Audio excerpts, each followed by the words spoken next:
Trying to understand कि वेस्ट बंगाल में चल क्या रहा है, उसका कारण क्या है। जहाँ तक को वेस्ट बंगाल का सवाल है तो आपको उसके हिस्ट्री में जाना पड़ेगा। She has to survive because she has done a lot of wrong things in West Bengal. She has to, if she goes, she will face the music afterwards. It's saying you are an outsider. Nobody is an outsider. India is one country. On the front, in the navigation seat, is Kailash Vijay Vargiya. He is the West Bengal. Boiragoto means outsider. Due to the dirty politics, सत्ता कुर्सी के लिए National level people. Nadda ji is an outsider. Amit Shah ji is an outsider. Now this is the foolishness. It's foolish of a chief minister.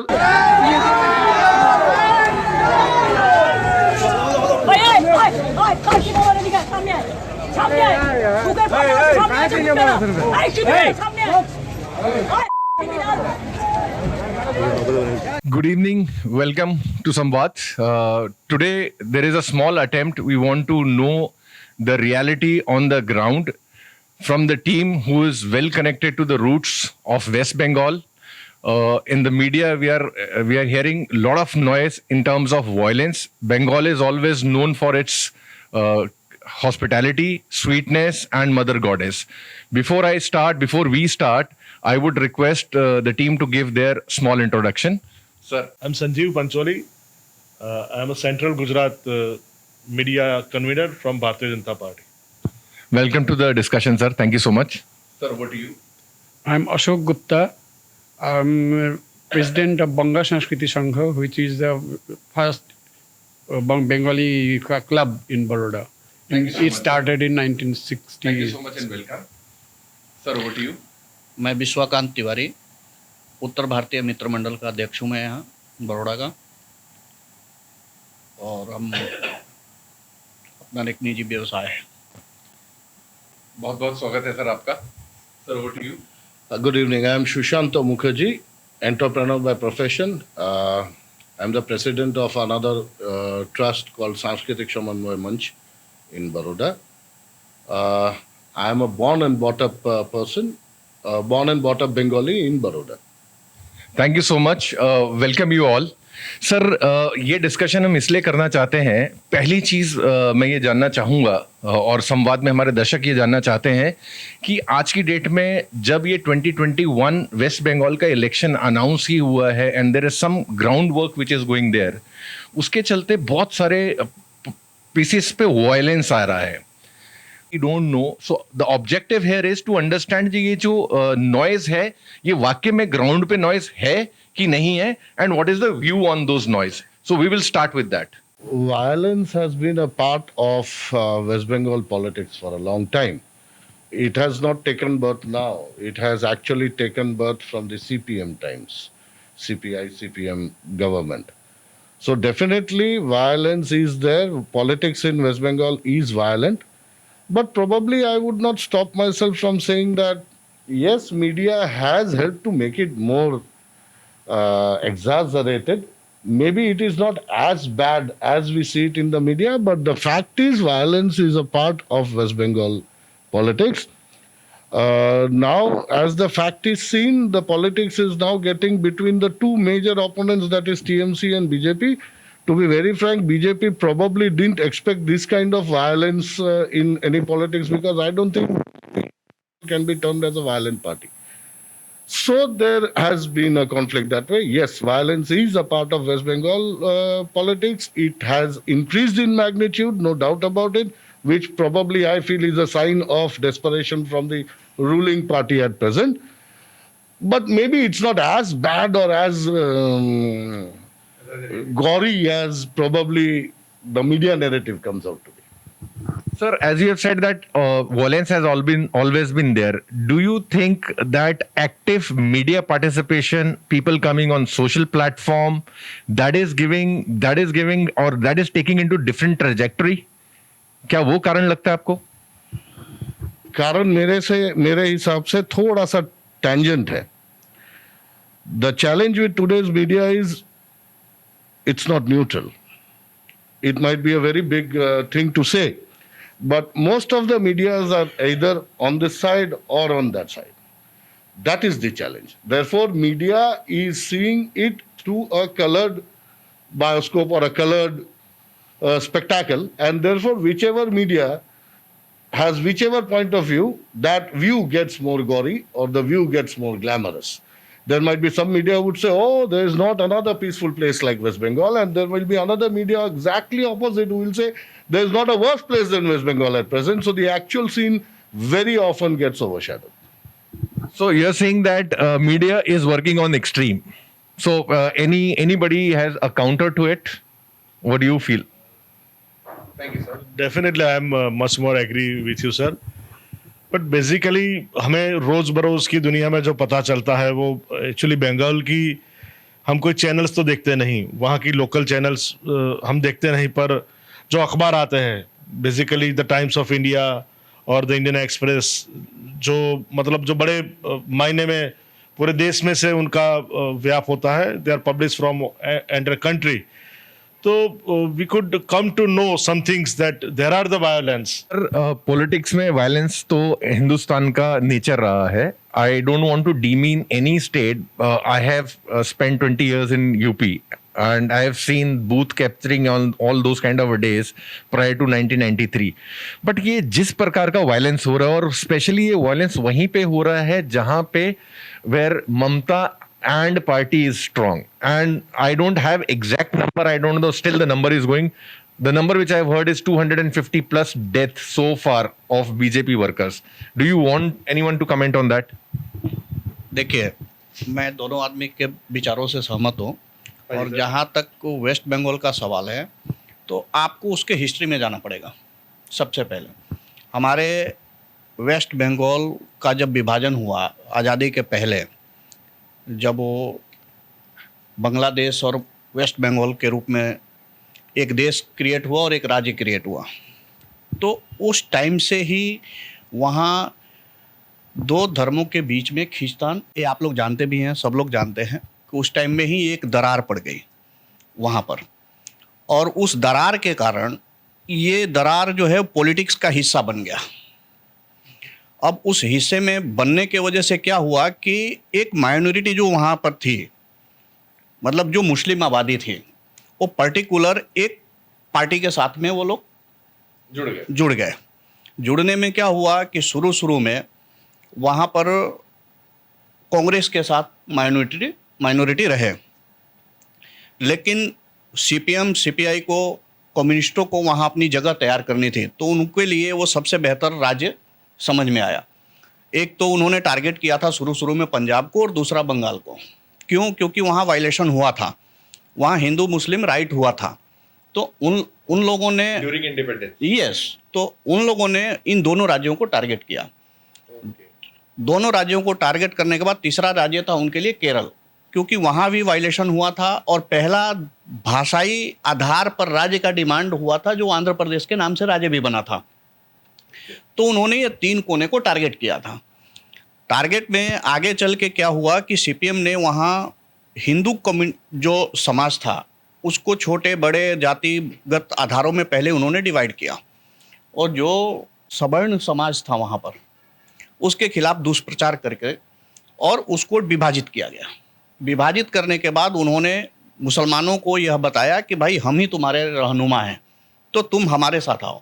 और वहाँ पूरी Muslim community CPM CPI के साथ गई और हिंदू में विभाजित होकर के और उनके साथ चले गए, जिसकी वजह से कांग्रेस की गवर्नमेंट चली गई.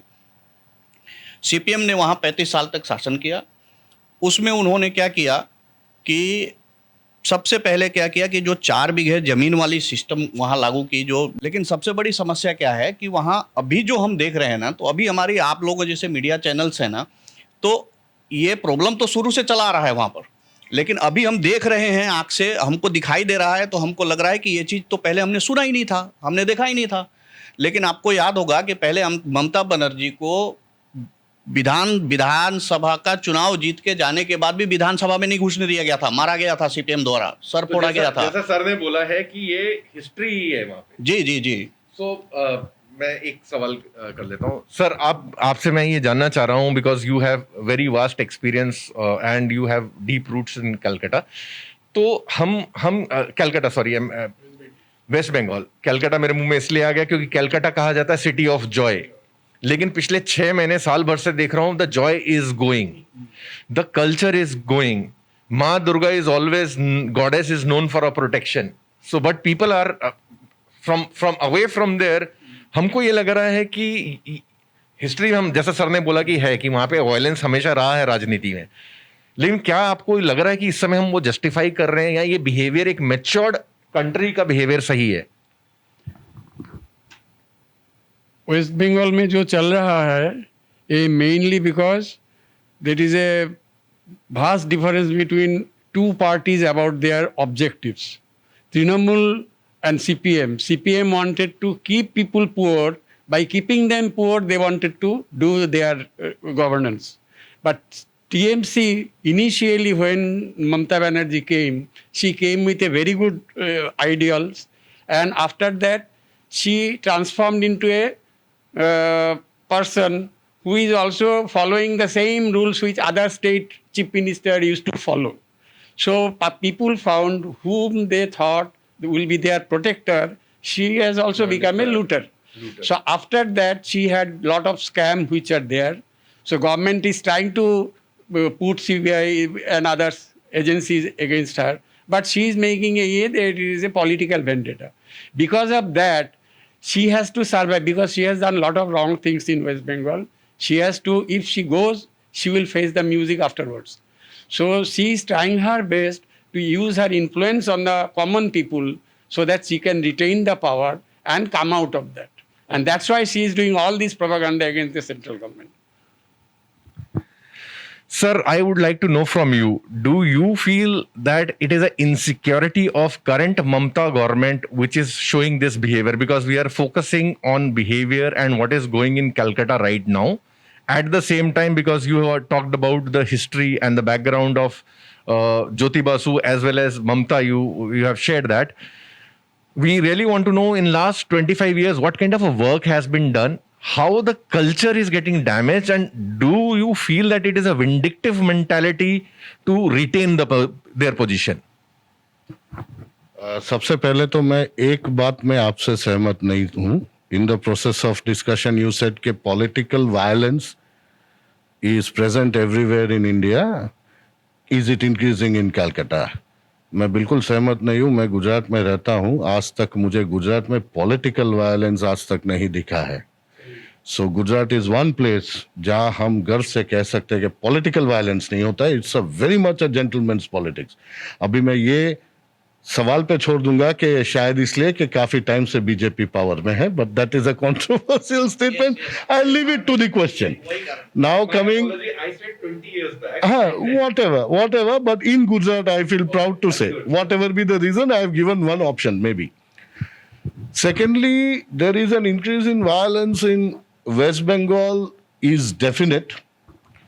I also back up his statement that Mamata Banerjee came into power with lots of promises, which was like, I will do something that CPM has not done, or I will not do the wrongs जो CPM ने किया है. Today, people are disgruntled because she went back. One of the examples is Bimal Chatterjee, the Advocate General, after the panchayat elections में nomination में violence हो चुका था, लोगों को nominate करने नहीं दिया गया TMC से, उन्होंने statement दिया along with Bivas Chakraborty, one of the known theatre personalities. Bivas Chakraborty, in fact, Mamata Banerjee के साथ कंधे से कंधा मिलाकर शिंगूर के लिए लड़े थे वो. Bivas Chakraborty is very closely known by us because he has come and stayed in my house also. He has come to Baroda for theatre shows and everything. So they had said it will be a disgrace if we cannot stop this from happening. The statements were, we have been shamed in front of the democracy-loving people at home and abroad by incidents that have taken place in the nomination phase of the Panchayati Raj polls. These are the kind of statement even बुद्धिजीवी जो बोलते हैं, बुद्धिजीवी लोग जो तृणमूल के intellectuals in English, जो उनके साथ खड़े थे, उन लोग को भी आज अफसोस हो रहा है कि हम शायद गलत जगह पर खड़े थे और आज गलती हो रहा है. So that is a clear indication के वायलेंस तो इंक्रीज हुआ है. नाउ योर क्वेश्चन के what is instigating this violence.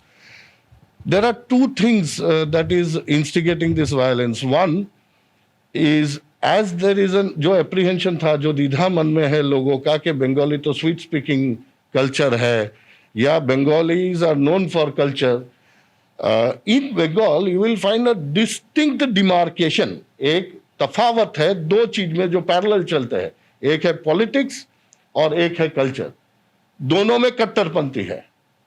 Culture में कट्टरपंथी इज अ गलत शब्द प्रयोग, शब्दावली करेक्ट नहीं है. उसमें भी इंटेंसिटी है, मैं उसको बदलूंगा. हाँ, इंटेंसिटी उतना ही है. पॉलिटिक्स में भी इंटेंसिटी है बट वो कट्टरपंथी में बदल जाता है.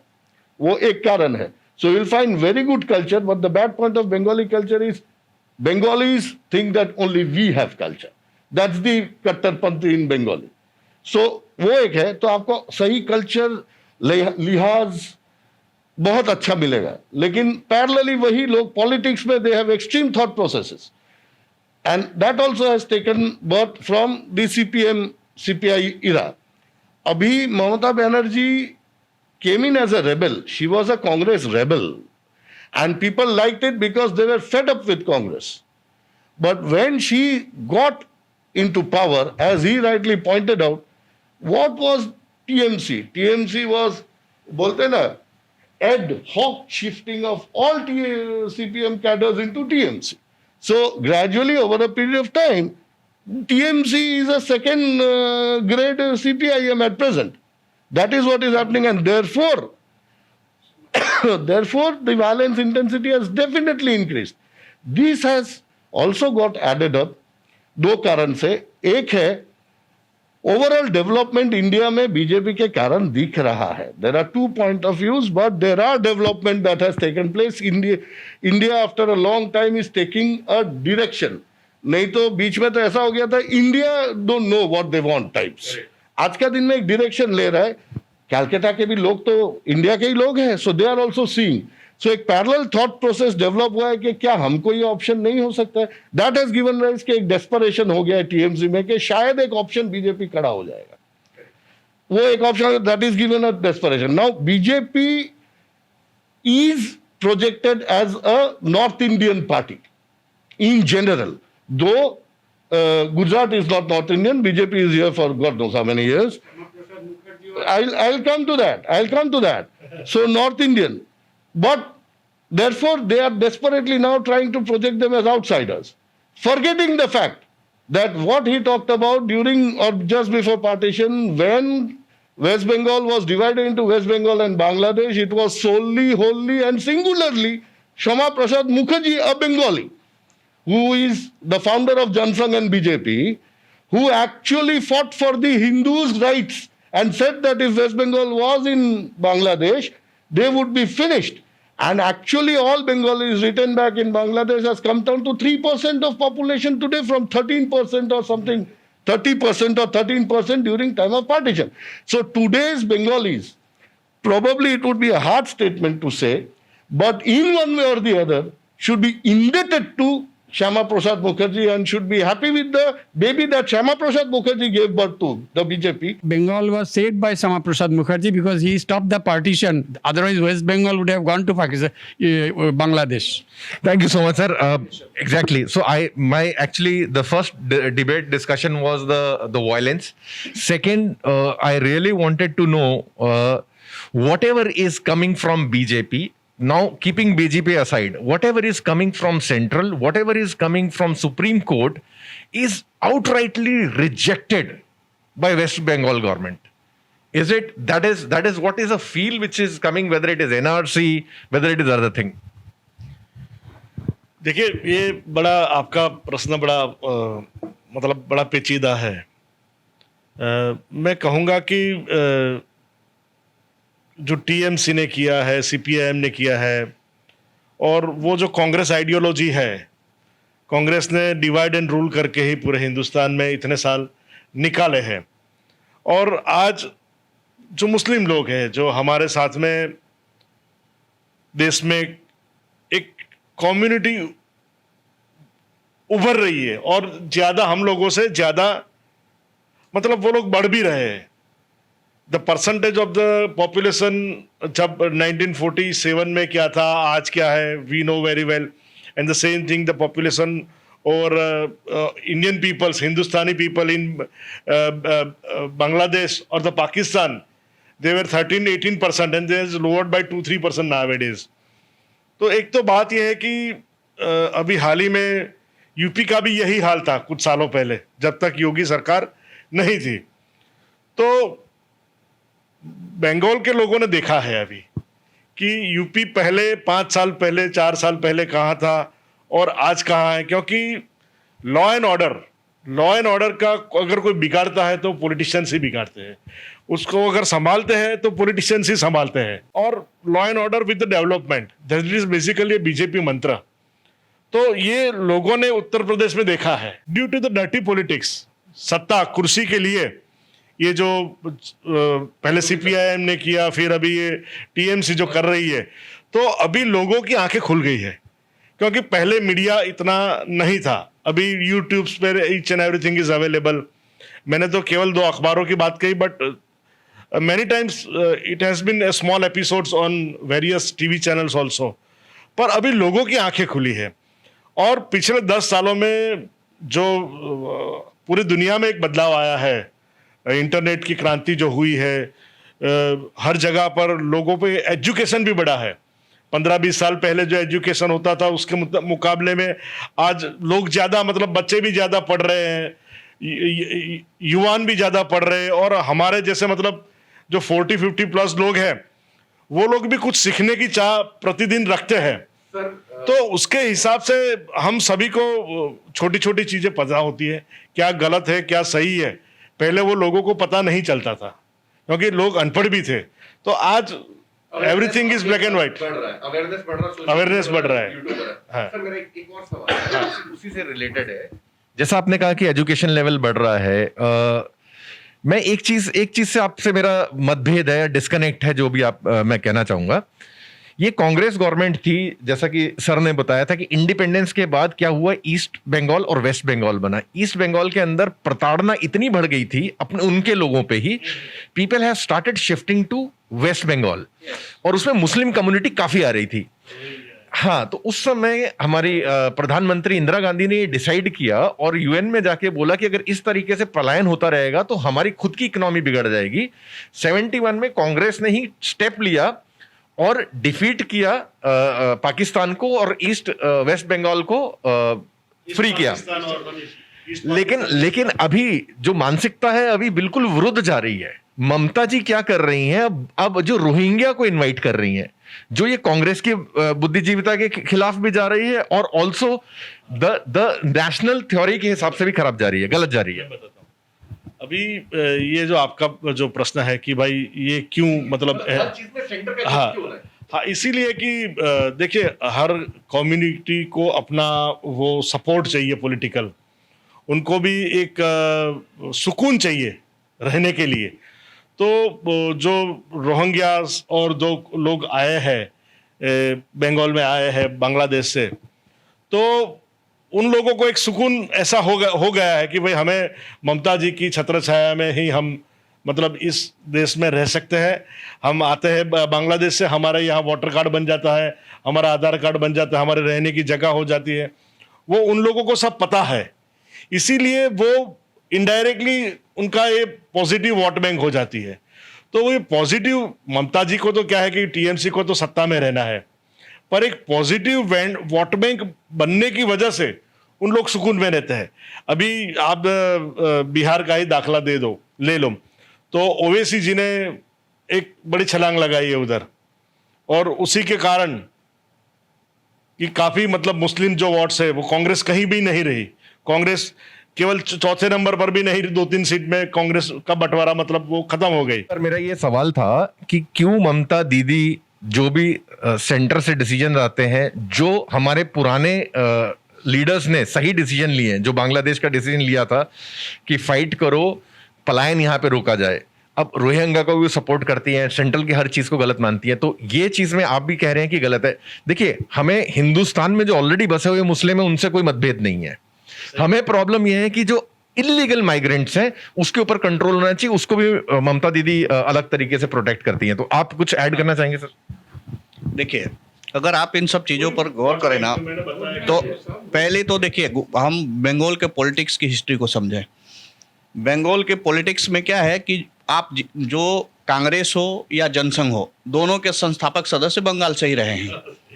और बंगाल शुरू से बहुपार्टीय एक व्यवस्था रही है वहाँ पर। बहुत सारी पार्टियाँ वहाँ पर नई पुरानी रही हैं। आपको बता दें कि जब बांग्लादेश और वेस्ट बंगाल का बंटवारा हुआ, उसके बाद काफ़ी तादाद में वहाँ से हिंदू आए, हिंदू यहाँ पलायन करके यहाँ आए, और हमारे बंगाल में क्योंकि वही नज़दीक था तो वहीं वो लोग बसे। उनको बोला जाता है मथुआ समाज। मथुरा समाज, मथुआ अच्छा। मथुआ समाज की एक वहाँ बड़ी मेजोरिटी है।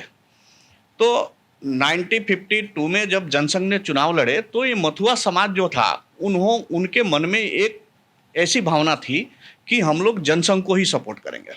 तो आप फर्स्ट इलेक्शन आप देखेंगे वेस्ट बंगाल का, तो उसमें जनसंघ को मिले हुए जो 7% मत थे, वो लगभग 90% मथुआ समाज का था। उसके बाद धीरे धीरे मथुआ समाज बीजेपी के मतलब जनसंघ के साथ जुड़ गई। जुड़ने के बाद कांग्रेस के साथ, चूंकि बीजेपी जनसंघ के साथ मथुआ समाज था, तो कांग्रेस के साथ मुस्लिम समाज वहाँ का जुड़ गया। कि ये same story is happen with the Pakistan also. जैसे लाल कृष्ण आडवाणी जी थी जो सिंधी समाज से है, तो जैसे आप मथुआ समाज की बात कर रहे हैं, बंगाल से बांग्लादेश से बंगाल में आए, वैसे ही पाकिस्तान से गुजरात में, राजस्थान में और पंजाब में कुछ सिंधी लोग बसे हैं। तो वो सिंधी लोग भी माइग्रेंट होकर आए, और लाल कृष्ण आडवाणी जी वो पाकिस्तान में ही रहते थे बेसिकली। तो वही स्टोरी रिपीट होती है दोनों जगह पे। और अभी जो सीए का जो कानून का जो एक चल रहा है, तो वो मतलब वही जो ओरिजिनलिटी, सभी की स्टोरी सेम है पाकिस्तान की, और the same story is happening over here. तो मुस्लिम लोगों को तुष्टीकरण की नीति मतलब जो सीपीएम ने की है वही ममता जी रिपीट कर रही है, और कांग्रेस भी वही कर रही है। तो अभी मुस्लिम समाज को भी पता चल गया है, इसीलिए अभी ओवैसी जी के साथ में जो हाँ please, it's okay sir wanted to add some point. हाँ, देखिए अभी जो चल रहा है पॉलिटिक्स वेस्ट बंगाल में, उसमें कांग्रेस एंड सीपीएम एक हो गया है। इसका आप क्या करेंगे? Congress is supporting CPM candidate और they are making a group. तो ये जो है मतलब कांग्रेस का कोई ना पॉलिसी है, ना कोई अपना कुछ आइडियोलॉजी है जिसके ऊपर वो चलते हैं। वो लोग खाली चाहते हैं कि पॉलिटिक्स करे और कैसे कैप्चर कर सकते हैं, वोट बैंक बनाए। तो ये जो हो रहा है ये बहुत ही खराब है वेस्ट बंगाल के लिए, क्योंकि सीपीएम का जो आइडियोलॉजी है वो कांग्रेस के साथ कभी भी बन नहीं सकता है। तो जो वेस्ट बंगाल में जो वेस्ट बंगाल का जो आदमी लोग है जो बांग्लादेश से आया है वो हम छोड़ देते हैं, लेकिन वेस्ट बंगाल का जो ओरिजिनल पब्लिक है they should vote for BJP, इसीलिए क्योंकि otherwise next election Mamata ji ने जीत गया तो it will be very difficult to save West Bengal from there this कट्टरपंथी group. So I think sir has given very good. Give me 2 minutes, sir. Sir has given very good point.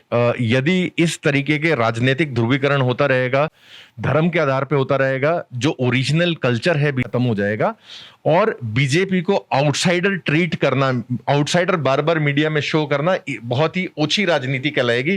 That's what I can understand.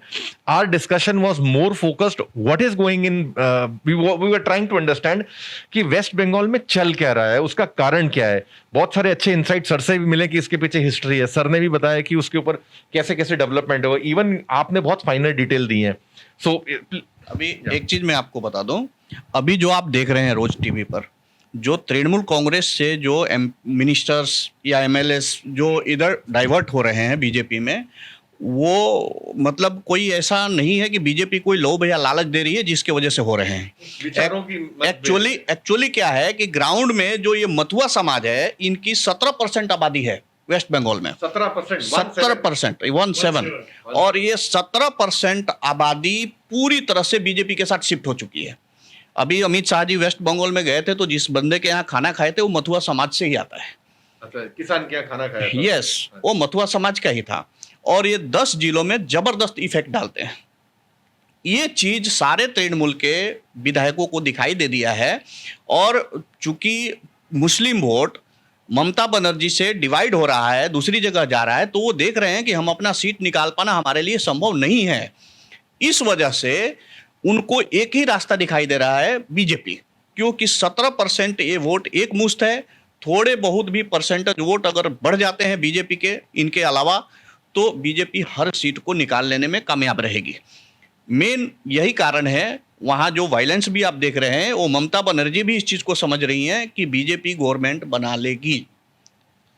तो जैसा कि starting में sir ने भी कहा था कि ये अंदर का डर है कि गवर्नमेंट की अगर मेरी गवर्नमेंट नहीं बनी तो lot of inquiries is going to come and surface. तो ये एक नी जर्क रिएक्शन नहीं है, एक बहुत ही प्लान्ड रिएक्शन है। That's what I'll add on to that. There is a famous saying in English, aggression comes from insecurity. Aggression comes from insecurity. ये जो आप वायलेंस का इंक्रीज का बात करते हैं, वो एग्रेशन बिकॉज ये इनसिक्योर्ड हो गए हैं TMC. Kind of an insecurity is also given rise to the propagation of the word बहिरागत। इन बंगाल पॉलिटिक्स में एक शब्द आया है बहिरागत। बहिरागत मीन्स आउटसाइडर। आज का दिन में ये जो आउटसाइडर बहिरागत शब्द है, ये शब्दावली का जन्म ये टीएमसी से नहीं हुआ है।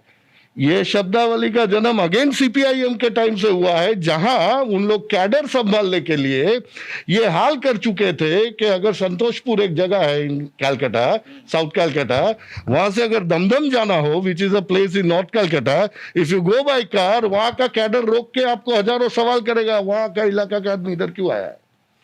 वो टर्म तभी आया था, अपनी बोइरागतो, माने you are an outsider here, why have you come. The challenge was, at that time, it was intrastate and done by CPM to manage their own cadre holds. आज का दिन में, like a foolish lady, for a democratic sovereign country like India, where there is no question of anybody being outsider or insider in any state. I have been in Baroda for 50 years and I am proud of Gujarat's achievement. ये insider outsider आया कहाँ से? This desperation has led, the insecurity has led to a desperation which has led to the situation where she has started calling people outsiders. Unfortunately, national level people, Nadda ji is an outsider, Amit Shah ji is an outsider. Now this is the foolishness. It's foolish of a chief minister, एक state का chief minister को इस तरह का immature चीज करना. So the fallout of that insecurity is 2, foolish things are happening, and 3, violence is increasing. That's it. And I'll just, but as he was saying BJP, just another 20 seconds, I will just like to give one data. In 2016 assembly elections, BJP won only 3 seats out of the 294 seats. Okay. And it had a share of 10.6% vote share. In the Lok Sabha elections last time, it won 40% of vote share and increased his tally to 14 or whatever. Of course, that was the difference. 10.6 and 40.6 is 30% of vote share. And the vote share loss of Trinamool was only 2%, and balance 27% vote share loss was Congress and CPIM. So BJP has to work really very hard, because Trinamool pe dent nahi kiya hai. Let's not be under any misconception. Only Congress and CPIM votes have moved towards BJP, not the Trinamool Congress votes. So we have to work much, much harder now. Sir, thank you so much. You are absolutely right, and this discussion was wonderful. Because of paucity of time, we need to conclude. We would have been very fortunate at Samvad that we could have extended this discussion. Probably we can come up with part 2 of this discussion very near to West Bengal election. आप सब लोगों ने बहुत अच्छा insight दिया, बहुत अच्छा input दिया, right? Starting from independence and giving the data also the mindset which was created saying you are an outsider. Nobody is an outsider. India is one country. It's one country, one dream. एक हिंदुस्तान है. हिंदुस्तान में दूसरा भारत नहीं बसता है. मैं इसको संवाद की तरफ से कंक्लूड करूंगा. आप सब लोगों का तहे दिल से शुक्रिया, धन्यवाद to come and participate on this debate. Thank you so much and so kind of you, sir.